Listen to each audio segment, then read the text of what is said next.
பிரம்மோபேந்திர மகேந்திராதி தேவ சம்ஸ்துத வைபவா. பிரம்மா, விஷ்ணு, இந்திரன் முதலிய தேவர்களால் நன்றாக ஸ்தோத்திரம் செய்யப்பட்ட பராக்கிரமத்தோடு கூடியவள். நாராயணர் இந்திரனுக்கு தம்பியாக இந்திரனின் தாயான அதிதி தேவியிடத்தில் வாமனராக தோன்றி பலியை ஜெயித்து இந்திரனுக்கு துணை நின்றதால் உப இந்திரர் ஆனார். தேவர்கள் அனைவரும் பண்டன் விளைவித்த கொடுமையால் தத்தம் பணிகளை புரிய முடியாதவாறு ஆயிற்று. தேவி பண்டனது கொடுமைகளிலிருந்து தேவர்களை விடுவித்தாள்.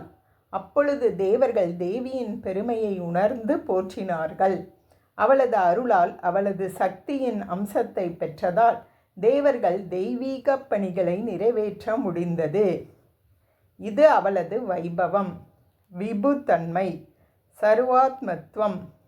அவளது சர்வாத்மத்துவத்தை, எல்லாமாக இருக்கும் தன்மையை, எல்லா உயிர்களிலும் ஆத்மாவாக அந்தர்யாமியாக இருந்து ஆட்டுவிக்கும் தன்மையை தேவர்கள் உணர்ந்து போற்றினார்கள். பிரம்மா முதலானவர்களால் அந்தர்முகமாக தங்களுக்குள் கண்டு அறியப்பட்ட விபுத்துவம், அதாவது அபரிச்சின்னத்துவம், சர்வாத்மத்துவம் உடையவள். அவர்களால் அறியப்பட்ட ஆத்ம ரூபமானவள். ஓம் தத்சத்.